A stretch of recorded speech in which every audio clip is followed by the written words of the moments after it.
बूढ़े भिखारी की अनोखी कहानी। आज की कहानी का यही शीर्षक है।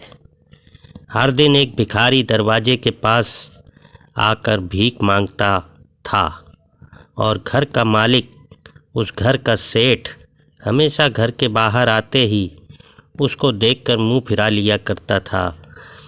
कई बार उसके लिए गालियां भी बकता था। वो कहता था कि तू जिंदा ही क्यों है भिखारी, पूरी जिंदगी ऐसे ही भीख मांगेगा क्या? धरती का बोझ क्यों बना बैठा है? और कभी कभी उस भिखारी को गुस्से में वो धक्का भी मार दिया करता था। इतना कुछ हो जाने के बावजूद भी उस भिखारी के मुंह से सिर्फ और सिर्फ यही निकलता था कि भगवान तुम्हारे पापों को माफ़ करे। एक बार सेठ को धंधे में बड़े नुकसान होने की खबर मिली। सेठ बहुत परेशान बैठा था कि तभी उसके दरवाजे पर वही भिखारी आ गया। गुस्से में अपना आपा खोते हुए सेठ ने उस भिखारी को पत्थर दे मारा। पत्थर लगने के कारण भिखारी का सर फूट गया और उसके सर से खून की धारा बहने लगी। फिर भी दर्द से कराहते हुए उस भिखारी ने इतना ही कहा, भगवान तुम्हारे पापों को माफ़ करे। ये कहकर भिखारी वहाँ से चला गया। सेठ बड़े सोच में पड़ गया कि भिखारी को आज पत्थर भी मारा, लेकिन उसने सिर्फ वही प्रार्थना करी। सेठ का गुस्सा शांत हुआ, सेठ का मन भी शांत हुआ। वो भिखारी के इस रहस्य को जानने के लिए सेठ ने भिखारी का पीछा करना शुरू कर दिया। वो भिखारी जहाँ जहाँ जाता, सेठ उसके पीछे जाता। सेठ ने देखा कि कोई उसको खाना दे रहा है, कोई उसको मार रहा है, कोई उसको अपमानित कर रहा है, तो कोई उसको गाली भी दे रहा है।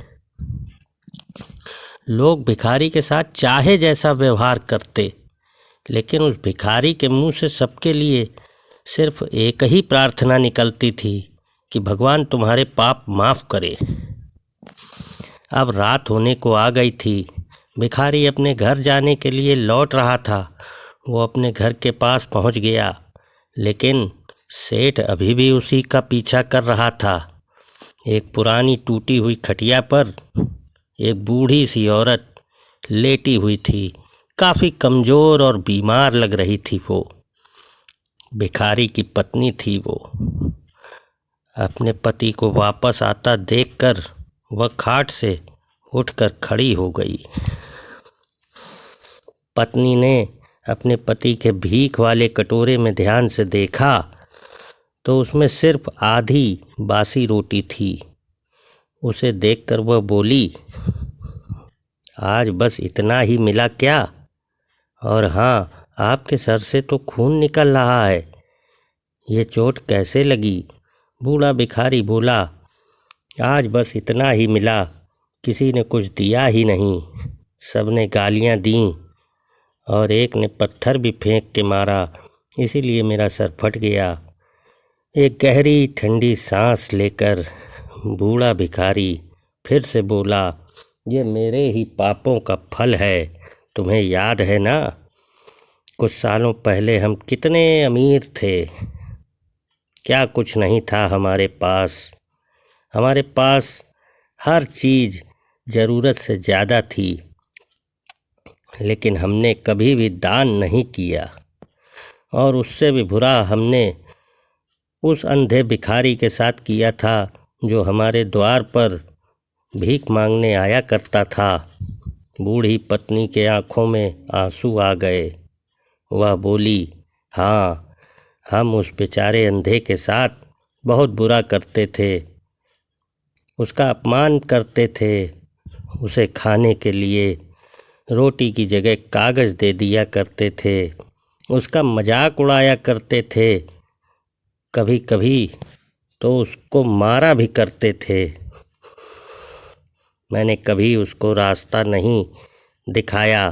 एक बार मैंने उसके मुंह पर मिट्टी भी फेंकी थी। और वह हमेशा दुखी होकर यही कहता था कि भगवान तुम्हारे किए की सज़ा देगा, भगवान तुम्हारे पापों की सज़ा ज़रूर देगा। उसी का श्राप सच हुआ और हम आज इस दुख भरी ज़िंदगी में आ गए।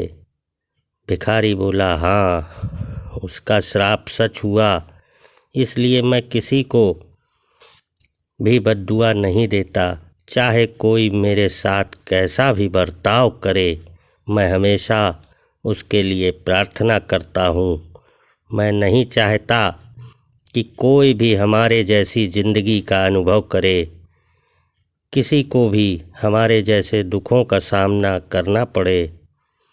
वो नहीं जानते कि वह कितना बड़ा पाप कर रहे हैं, इसीलिए अनजाने में हुए पाप की ऐसी सज़ा किसी को भी मिले मैं नहीं चाहता हूँ। सेठ वहीं पर छुपकर ये सारी बातें सुन रहा था। अब उसे सब कुछ समझ में आ गया था। भिखारी और उसकी पत्नी ने वह आधी रोटी मिल बाँट कर खाई और भगवान को धन्यवाद बोलकर वो दोनों सो गए। अगले दिन वही भिखारी फिर से भीख मांगने गया। सेठ के घर के पास जाते ही सेठ ने पहले से गर्म रोटियां जो उसके लिए निकाल कर रखी थीं उसे देते हुए बड़ी विनम्रता से आज सेठ बोला कि माफ़ कर दीजिए बाबा, मुझसे बहुत बड़ी गलती हो गई। बूढ़ा भिखारी बोला, भगवान तेरा भला करे। इतना कहकर वह आगे निकल गया। दोस्तों, इस कहानी से जो सीख लेने लायक बात है वह बड़ी ही साधारण सी है कि आदमी चाहे किसी के बारे में बुरा कहे या भला करे, लेकिन भगवान सिर्फ कर्म के हिसाब से उसको फल देते हैं। क्या हुआ अगर भगवान नहीं दिखता है, लेकिन यह बात बिल्कुल सच है, उसके खाते में सबका हिसाब बहुत पक्का होता है।